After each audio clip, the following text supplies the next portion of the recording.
Don't know which way I'm going. Go! Oh. Wow! Hi guys, welcome back to Car Mad Dads. You join me here on the M5 for another video with the BMW i3s AC Shnitzer. This car has been loaned to me by the team at Rybrook BMW and is essentially their current demo car. It's the 124 kilowatt variant, non-range extender. Interestingly, they don't make a range extender option anymore. Actually, not a bad looking thing in the flesh. It's full of side skirts, flared arches, splitters, spoilers, nice pedals. I've been loaned the car for a week, so it's going to come with me everywhere I go for the next 7 days. Thought I'd see what all this EV lark was all about. I'm currently working from home a bit, so I get to do things like the school run a little bit more. So the idea is to sort of put it through its paces with the family, use it as my commuter to work when I am going in and out of the office into the city. Motorways, A roads, B roads, and everything in between. So I'm going to see how capable and or not it is, and the reality of living with an electric car. You join me on the weekend. I'm actually just fresh from straight 6 track days. I've just left Shane and the team at the drift event in Birmingham, which has been an absolute hoot, and I'm about halfway through my first charge, and I have to say initial impressions have been pretty good, but I'm yet to do the whole everything else that we've got to put the car through.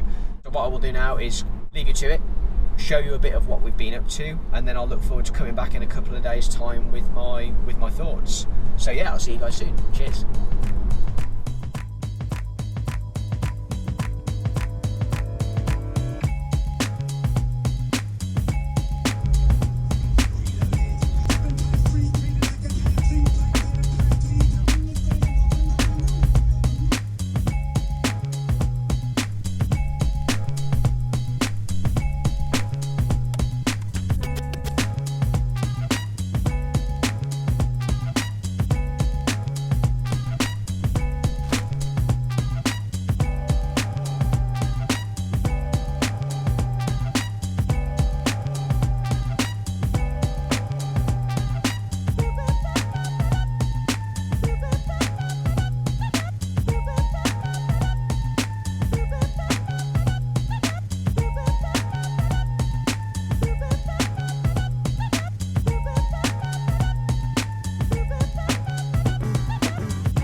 Foot on the accelerator now.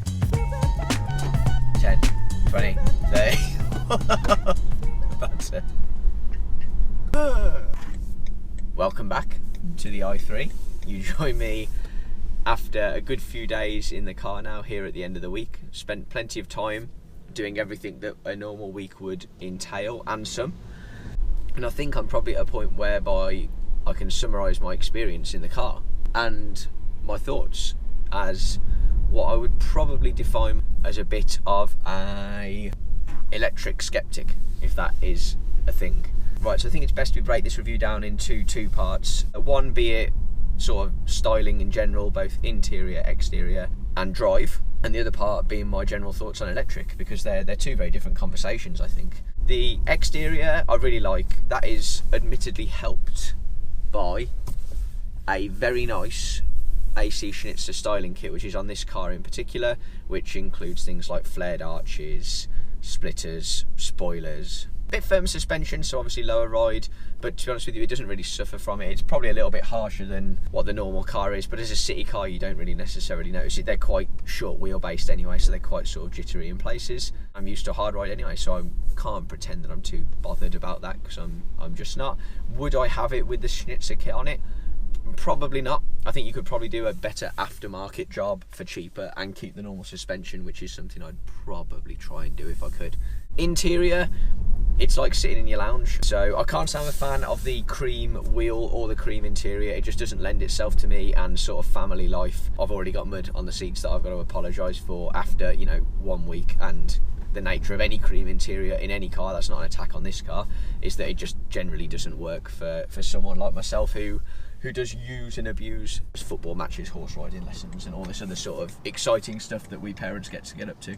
That being said though, the interior is lovely. Everything's very comfortable. I sit here with 2 armrests in a really nice seating position, very standard BMW.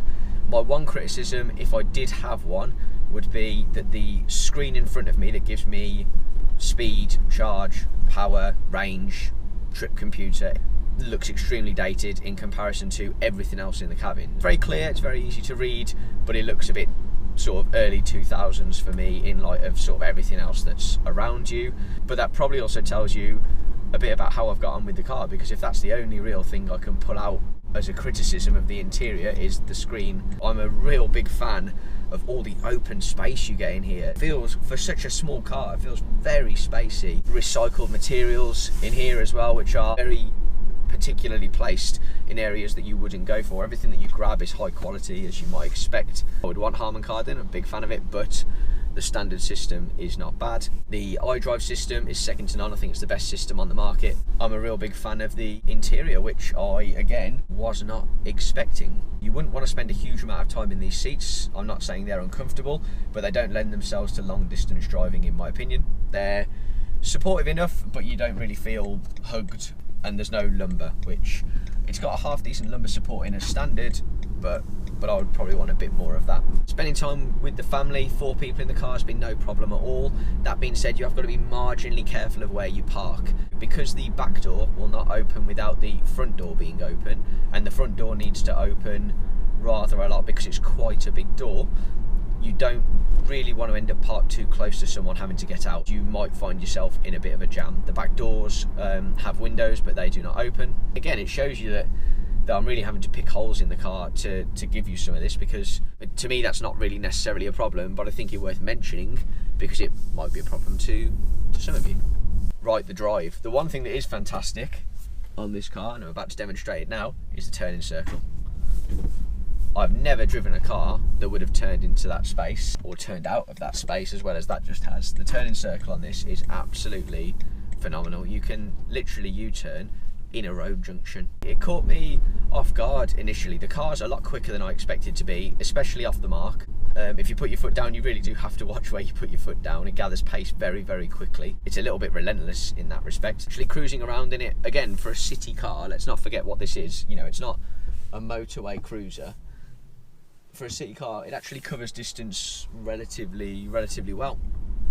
It'll cover distance really well. The motorway journeys, the dual carriageways, it's not struggled at all. Again, you find yourself in a sort of comfortable position. Cruise control, it's a relaxing place to sit. Around the city is where it really thrives, and that's where it comes into its own, and it's nippy, it's agile, it handles well, goes when you want it to. The regen, when you take your foot off the accelerator, has taken a little bit of getting used to. When you take your foot off the accelerator, it's like putting your foot on the brake, and the car uses that to recharge the battery. So on that note, batteries.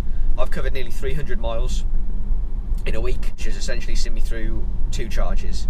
The car came fully charged, and I did 145 miles on that charge before range anxiety kicked in. And so I charged it at home over 24 hours, plugged it into my mains, another 150 miles. I drove that charge differently. So I initially drove the car quite steady, everything in Eco Pro, just to see sort of what real world range for me would be like. And bearing in mind then the short nippy runs, school runs, were in the winter, so easily achieved 140 out of it. And then the next time round was short nippy journeys again, everything in either comfort or sport, and that probably returned about 120. I didn't see it all the way through to the end. I felt the need to recharge it, but only because I'm giving the car back today and I didn't want to give it back empty. Yeah, I think you're probably going to get about 120 if you drive it like a hooligan. Easily 150, if not even higher, if you're being really sensible with it. Because although I took the first one steady, there's still a lot of short runs in there, and actually this thing really starts to come into its own around 50-60 mile an hour cruising along. Then it's really not using a huge amount of energy. And I've had things like heated seats, aircon. I've just used it as a normal car to get a real world example of what the car can do, and if I could live with one. And there really has been something very nice about the fact that it's not costing me anything. About £90 worth of fuel I've saved.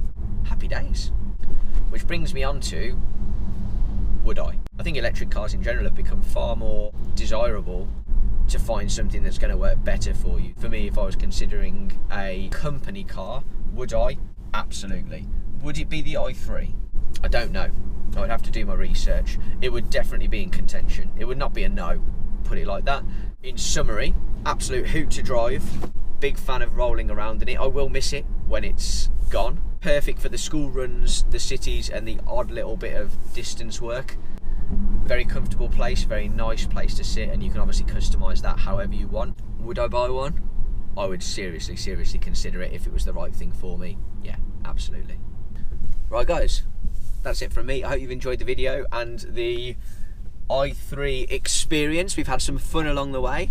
Only thing left to do now is to remind you that if you've enjoyed the content, please remember to like and subscribe. We are in the process of making Car Mad Dad a 100% non-for-profit charity. That means your likes and your subscriptions are going to go a real way to making a real difference in people's lives. So if you like what you see, hit that like button, give us a subscribe, and I look forward to seeing you guys soon. Cheers.